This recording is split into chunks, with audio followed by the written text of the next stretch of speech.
বর্তমানে ফিতনার যুগে যুব সমাজ পর্নোগ্রাফি অশ্লীল ভিডিওর পিছনে আছে।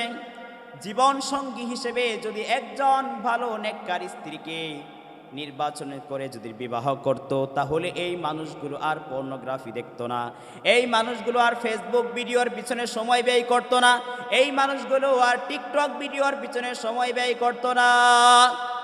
আজকের সমাজের এমন ভয়াবহ অবস্থা, আজকের প্রতিটা যুবক আর প্রতিটা যুবতী অল টাইম সব সময় ফেসবুক ভিডিও দেখছেন, টিকটক ভিডিও দেখছেন এবং অশ্লীল গান বাজনার পিছনে সময় নষ্ট করছেন। শুধু সময় নষ্ট করছেন না, তার চোখ নামক যে নিয়ামত ছিল সেটাকে অপবিত্র বানাচ্ছেন এবং যে অন্তর দিয়ে কোরআন তেলাওয়াত করে, নামাজ পড়ে, রোজা রেখে, হজ করে, যাকাত দিয়ে ইসলামের বিধিবিধানগুলো অনুসরণ করে যেই পরিমাণ নূর অর্জন করার প্রয়োজন ছিল, ওই অন্তরটাকে কালো কুৎসিত বানিয়ে ফেলছে আমার প্রিয় ভাইরা।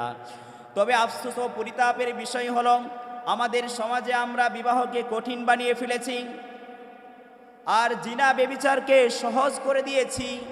এজন্য একটা বিবাহ করতে অনেক কিছু লাগে। আমরা যখন বিবাহের কথা বলি তখন আমরা খুঁজি ছেলে কি কোন চাকরি করে, ছেলের কি বাড়ি আছে কিনা, ছেলের কি গাড়ি আছে কিনা, ছেলের মিল ফ্যাক্টরি ইন্ডাস্ট্রিজ এগুলো আছে কিনা। কিন্তু আমরা যখন বিবাহ দেই তখন কিন্তু এটা একবারও ভাবি না ছেলেটার চরিত্র ঠিক আছে কিনা, ছেলেটার ভিতরে আদর্শতা আছে কিনা এবং তার মধ্যে দিনদারিতা আছে কিনা, সেগুলো কখনোই আমরা চিন্তা করি না।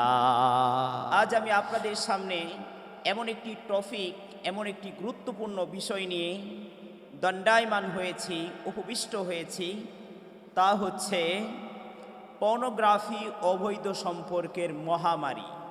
আমাদের সমাজে পর্নোগ্রাফি অবৈধ সম্পর্কের মহামারী, এ বিষয়ে কিছু আলোচনা আপনাদের সামনে উপহার দেওয়ার চেষ্টা করব ইনশাআল্লাহ। আমার প্রিয় ভাইরা, আজ আমাদের যুব সমাজ দুটি ভয়ঙ্কর ভাইরাসে আক্রান্ত। একটি হলো পর্নোগ্রাফি, আরেকটি হলো বিবাহ বহির্ভূত অবৈধ সম্পর্ক। কথা বলেন ঠিক কিনা? আমার প্রিয় ভাইরা, এই পর্নোগ্রাফি এবং অবৈধ সম্পর্ক আমাদের যুবকদের চরিত্র বিধ্বংস করছে, তাদের চোখের হেফাজতকে নষ্ট করে ফেলছে, তাদের চারিত্রিক ত্রুটি বিচ্ছিন্ন করছে।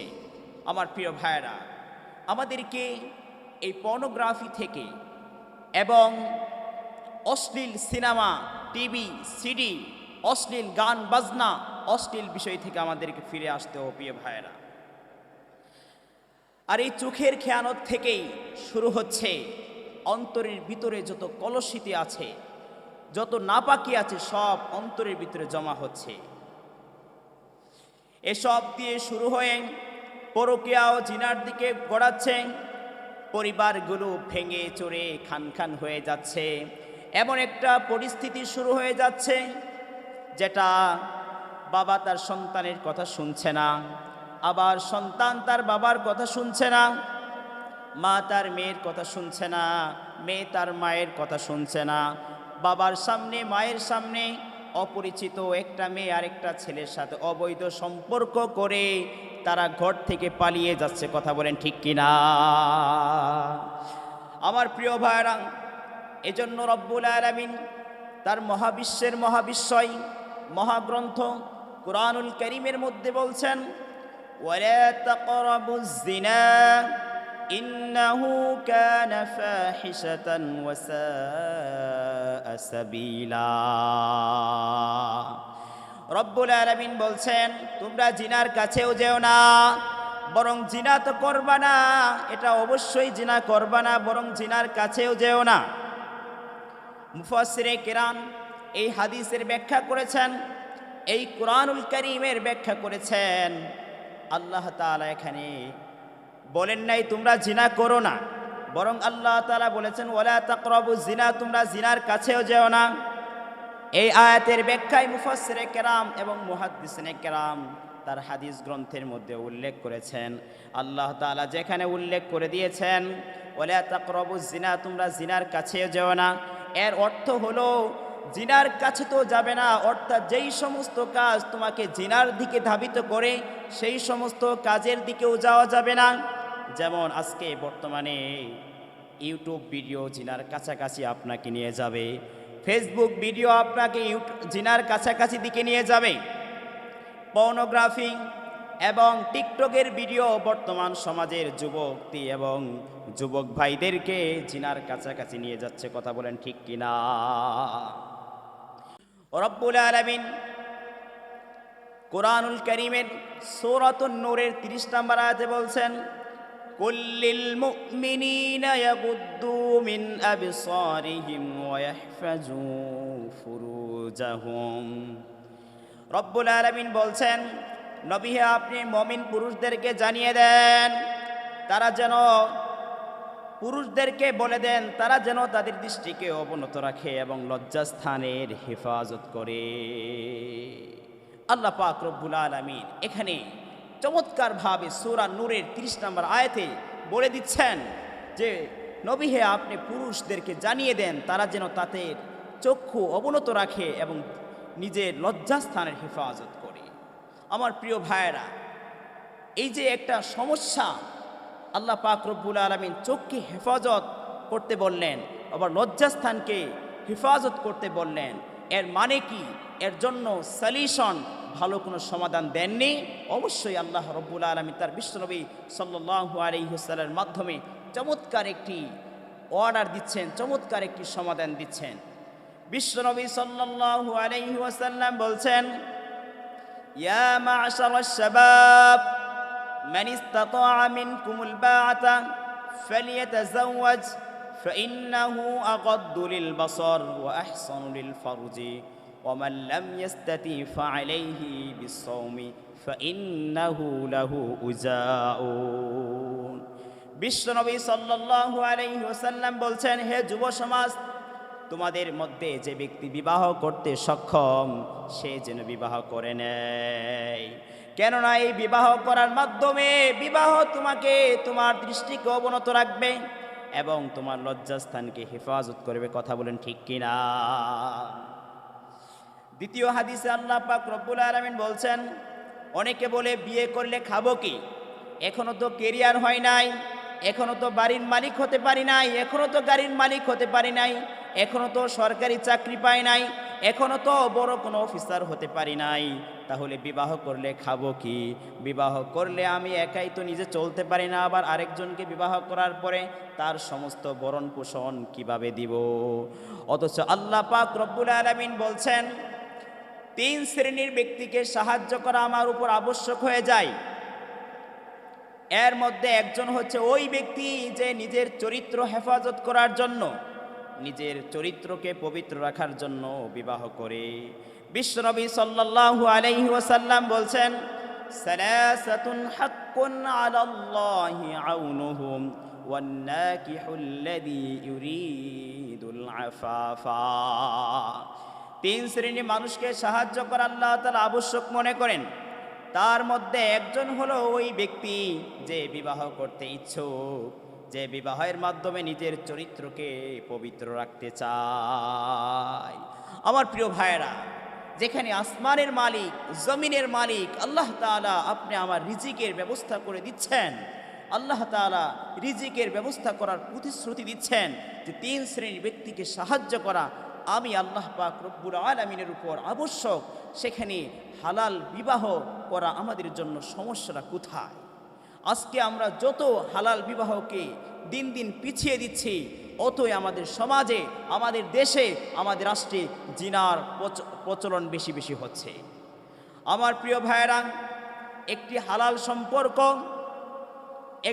একজন নেককার স্ত্রী মানুষের জীবনকে কতটা প্রশান্তিতে ভরে দেয়, কতটা আনন্দ ফুল জীবন উপভোগ করে, একমাত্র যারা বিবাহ করেছে এবং নেককার স্ত্রী পেয়েছে তারা ছাড়া দুনিয়ার কেউ এটা অনুভব করতে পারবে না।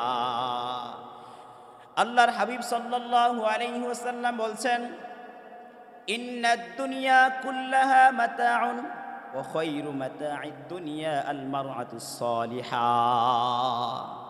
এই পুরা দুনিয়ার ভিতরে যত সম্পদ আছে, যত কিছু আছে, সব কিছু হচ্ছে মানুষের ভোগের সামগ্রী। এর মধ্যে সর্বশ্রেষ্ঠ সর্বোত্তম ভোগের সামগ্রী হলো নেককার স্ত্রী। যার ঘরে একটা নেককার স্ত্রী আছে, সে তার মতো ভাগ্যবান, তার মতো সফল দুনিয়ার জমিনে আর দ্বিতীয় আর কেউ নাই। দুনিয়ার সব কিছুই মানুষের সাময়িক ভোগের বস্তু, কেবল পার্থিব প্রশান্তি দেয় না আমার প্রিয় ভাইয়েরা। এই বিবাহ বহির্ভূত কাজ আপনাকে দুনিয়ার ভিতরে অশান্তিতে ভরে দিবে, কিন্তু বিবাহ আপনাকে এমন এক শান্তি দিবে, এমন আর্থিক শান্তি দিবে যেটা কখনোই কল্পনা করা যায় না প্রিয় ভাইয়েরা। হাদিসের ব্যাখ্যায় মুহাদ্দিসিনে কেরাম বলেন, আর এর মধ্যে সর্বশ্রেষ্ঠ নিয়ামত হলো ওই নিয়ামত যেই নিয়ামত আল্লাহ পাক রব্বুল আলামিন ওই ব্যক্তিকে দিয়েছে। আর এটা কেমন নিয়ামত? যেই নিয়ামত হচ্ছে একটি নেককার স্ত্রী দান করেছে। সুবহানাল্লাহ বলেন সকলেই। বর্তমানে ফিতনার যুগে যুব সমাজ পর্নোগ্রাফি, অশ্লীল ভিডিওর পিছনে আছে।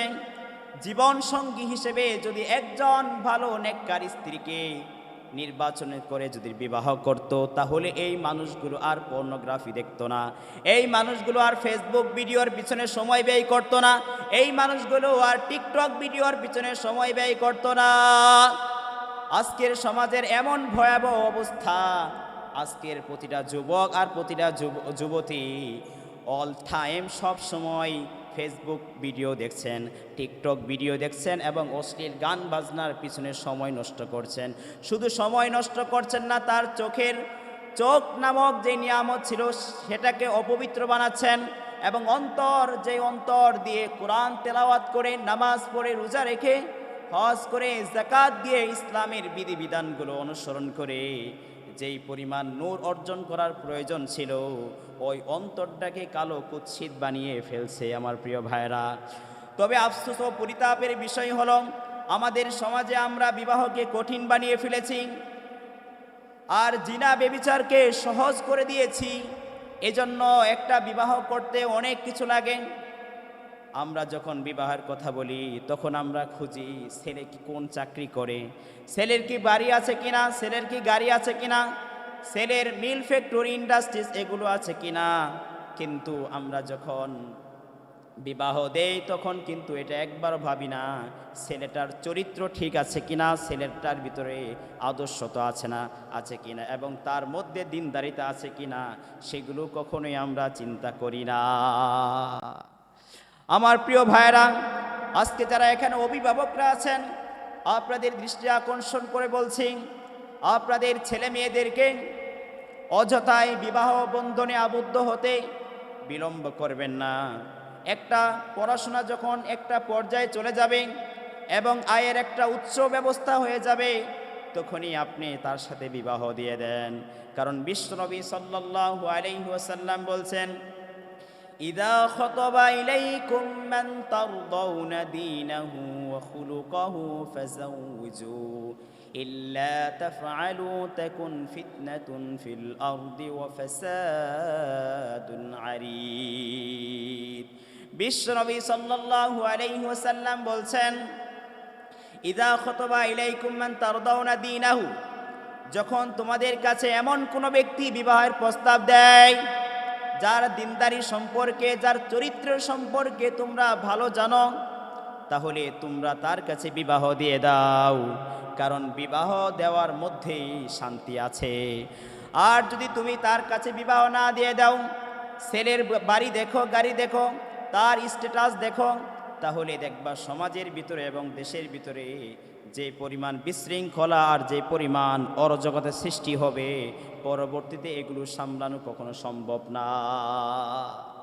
আজকে আমরা দেখতে পাচ্ছি টেকনাফ থেকে তেঁতুলিয়া পর্যন্ত গোটা বিশ্বে শুধু জিনার ছয়লা। ছোট্ট ছোট্ট ছেলে তার অপর একটা মেয়েকে নিয়ে চলে যাচ্ছে। এর একটাই কারণ হলো সন্তানকে আদর্শ শিক্ষায় শিক্ষিত করছি না। দ্বিতীয় কারণ হলো সন্তান বিবাহের উপযুক্ত হওয়ার পরও তাকে বিবাহ করছি না। কিন্তু আমার প্রিয় যুবক ভাইয়েরা, আপনারা যারা পর্নোগ্রাফি দেখে আপনারা যারা জীবনকে নষ্ট করে ফেলেছেন, আপনারা যারা জিনা ব্যভিচার করে নিজের জীবনকে নষ্ট করে ফেলেছেন, আপনারা যারা নিজের উপর জুলুম করেছেন, নিজের উপর শাস্তি প্রয়োগ করেছেন, আপনাদেরকে রব্বুল আলামিন বলছে, ও দুনিয়ার মানুষ তোমরা হতাশ হয়ো না, তোমরা আমার রহমত থেকে নিরাশ হয়ো না, আমি তোমাদের জন্য যথেষ্ট। আমি আল্লাহ পাক রব্বুল আলামিন তোমাদেরকে দূরে ঠেলে দিব না। আল্লাহ পাক রব্বুল আলামিন বলছেন, লা তাকনাতু মির রাহমাতিল্লাহ। ও দুনিয়ার মানুষ, তোমরা যারা নিজেদের উপর জুলুম করেছো, নিজেদের উপর বেবিচার করেছো, অন্যায় করেছো, জুলুম করেছো, অত্যাচার করেছো, আমি আল্লাহ পাক রব্বুল আলামিনের রহমত থেকে তোমরা দূরে সরে এসেছো। তোমাদেরকে বলছি, লা তাকনাতু মির রাহমাতিল্লাহ, তোমরা আমার রহমত থেকে নিরাশ হয়ো না। তোমরা আমার কাছে তওবা করো। তওবার মতো তওবা যদি একবার করতে পারো, তাহলে আমি আল্লাহ পাক রব্বুল আলামিন তোমাদের জীবনের সমস্ত গুনাহগুলোকে মাফ করে দেব। আমার প্রিয় ভাইয়েরা, হতাশ হওয়ার কিছু নাই। আল্লাহ পাক রব্বুল আলামিন আমাদেরকে আশার বাণী শোনাচ্ছেন। আল্লাহ পাক রব্বুল আলামিন বলছেন, লা তাকনাতু মির রাহমাতিল্লাহ। তোমরা গুনাহ করেছো, নিজের উপর জুলুম করেছো, নিজের উপর অন্যায় করেছো, এগুলো অনেক কিছু করেছো। এজন্য এখন তোমরা আফসোস করে লাভ নাই। তোমরা আমার কাছে ফিরে আসো, আমার কাছে এসে অনুতপ্ত হও, আমার কাছে এসে চোখের পানি ফেলো। দেখবা ইনশাআল্লাহ আমি তোমাদের সমস্ত গুনাহগুলো মাফ করে দেব।